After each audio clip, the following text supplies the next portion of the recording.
Okay, here we go then. Stephen. Yes, Amy. First ever design job. Was in London with a company called Skakel and Skakel, where I worked on lots and lots of different things. It's commercial practice. My first was working for a residential company, JLS Properties, who renovated period properties in London. And that was my first real experience in the industry. One of my first design jobs was space planning car parks for a well-known budget supermarket. Oh, wow. Didn't know that, did you? No, there's a bonus episode. Space planning car parks. It's an art. Well, it's an actual you've got to art. think about traffic flow. Yeah, 100%. Yeah. Here we go then, not design-based. First ever job. First ever job was working at a newsagent. Bakery. I worked at a bakery called Kate's Pantry. Big up to Kate's Pantry that's still there. Big up, Kate. Oh, it was amazing. It It was really nice, actually. I got to know the locals and everything. Yeah. nice. Yeah. So did you, didn't you? I got to know the locals very well. Some more than others. But it was good. It was good fun. Why would you want to paper round and be out in the snow and the hail and the wind when you can sit inside a newsagent and That's true. just lap it out? That's I could true. never see you doing a paper round, to be fair. Good God, no. Do either of you know what my first ever job was? Was it when you were a wench? Yes. A mead serving wench at the Tales of Robin Hood, which I don't think is there anymore, so I can't big that up. I had nothing to do with its demise. Yeah, I was going to though. say. No, Brian, remember this odd-looking 16-year-old girl? I mean, it's a bit weird, isn't it? Getting 16-year-old girls to dress up as wenches and serve mead to It is a little bit. middle-aged man and men, but okay. Okay, favourite place in the world, Stephen? It has to be Venice. Even though I've never been, it has to be Venice. This is really, really difficult.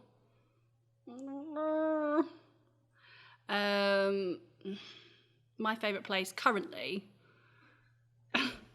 until it tops it, is Vegas. I know what you mean, though. Mine Yeah. changes weekly. Yeah, I just think it depends what mood you're in. Mine is quite often my bed. True. Favourite designer, living or dead, Stephen? Favorite designer? That's a very difficult one because I have quite a few.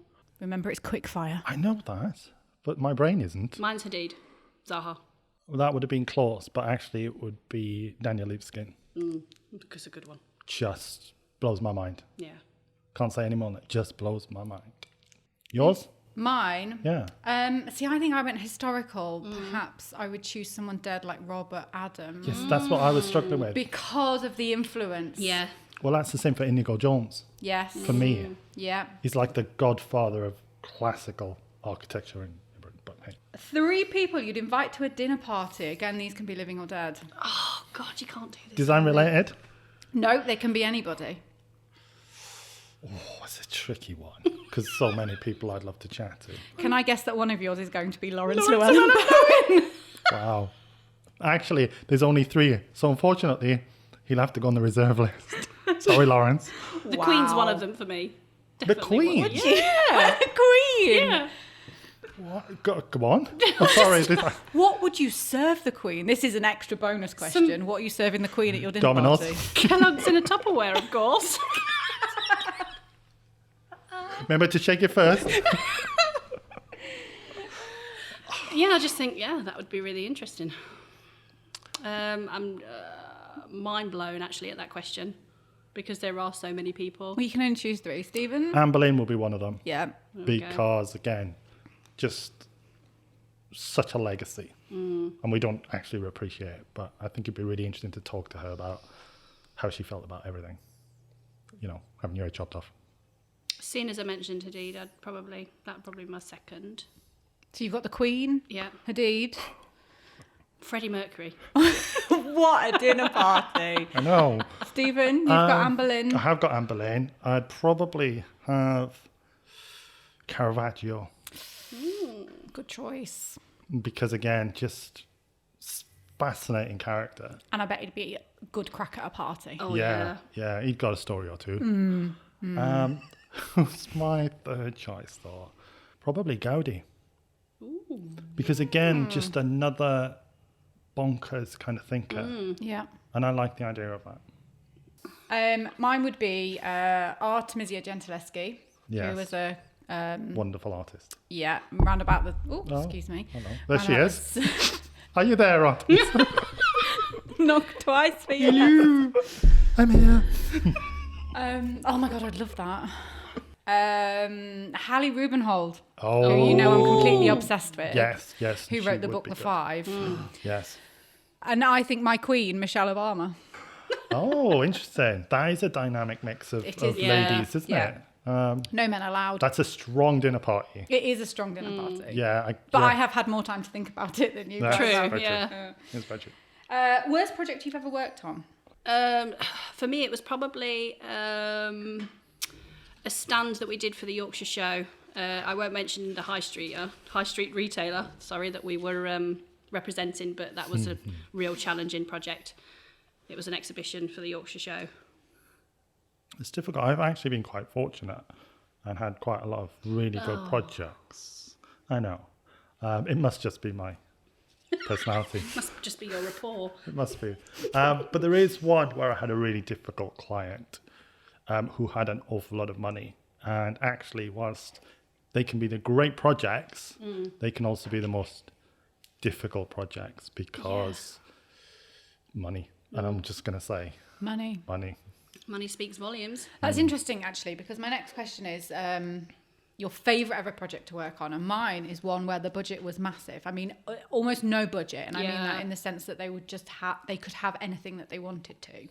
It was based on one of the streets that's one of the most expensive streets to live on outside of London, and that was really fun. I was young at the time, so actually I don't think I enjoyed it, appreciated it, or pushed it as much as I could have done. Yes. But that's interesting that your experience when it comes to money is potentially the opposite way.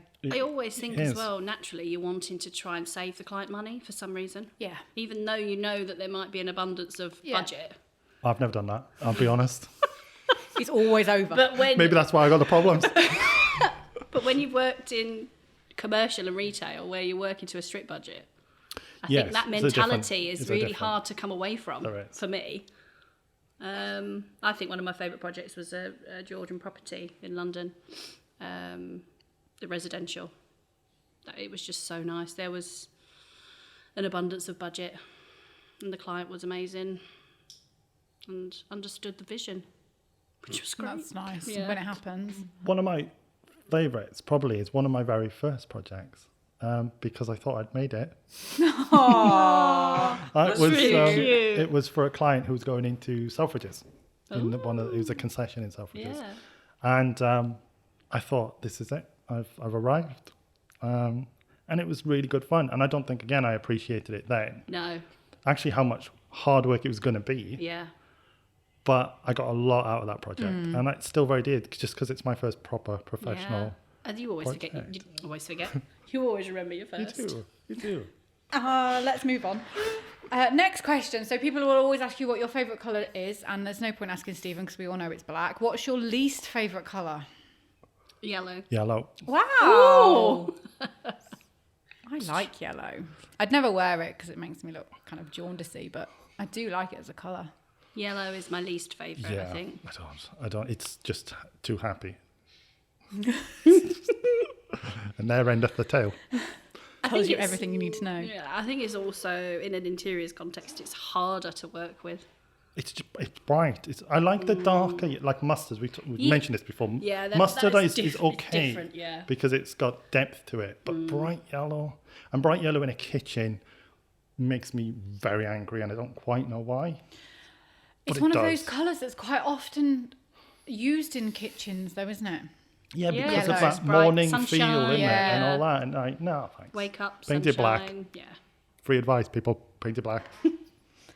One thing you'd like to do before you died. Live a bit more. Come on, guys, God. you've only got 90 minutes. What's the one thing I'd like to do? Visit Venice. There you go. Oh. Because I've never been. Oh. Didn't you say that was your... Yeah, he's very complicated, isn't he? Layers. Oh, We haven't got time, but layers. I don't know. I don't know the answer to that question. I don't know. Because there's so many things. I have a second one. Work with Lawrence Llewellyn Bowen. In Venice. I mean, that's the dream job. Oh my God. That's the dream job. Then If you're you've really listening. made it. No, we'll have to come back to that. Bucket list. Bucket list, yeah. What was your thing you wanted to do before you died, by the way? Orient Express. Oh. With murder, obviously. With murder. Is that the bit where you die? No, not my murder. Oh, right. Okay. Just I'm glad we clarified that. Just so I need an alibi. Finally then, best advice you'd give somebody just starting out in design? Oh. Get ready. Get ready for the ride.